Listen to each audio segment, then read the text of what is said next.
अमित शहा स्पष्ट बोललेले आहेत. खरं म्हणजे या अपमानानंतर अजित पवार आणि शिंदे यांनी सरकारच्या बाहेर पडायला पाहिजे.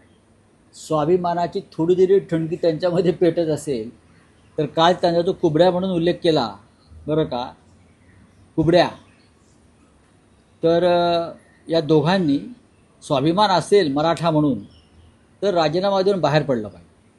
साहेब, त्यानंतर अमित शहानी आणखी एक विधान केलेलं आहे की विरोधकांचा असा सुपडा साफ करा की दुर्बिणीतूनही विरोधक दिसले नाही पाहिजे. त्यांना ती दुर्बीण निर्माण करावी लागेल वेगळी. त्यांना दुर्बिणीचा नव्यानं शोध घ्यावा लागेल. या देशात लोकशाही आहे.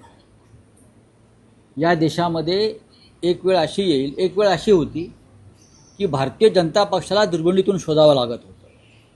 आमच्यासारख्या लोकांनी भारतीय जनता पक्षाचं अस्तित्व निर्माण केलं. आणि एक वेळ अशी येईल भारतीय जनता पक्ष दुर्बिणीतूनच काय लोकांच्या नजरेलाही पडणार नाही कुठे.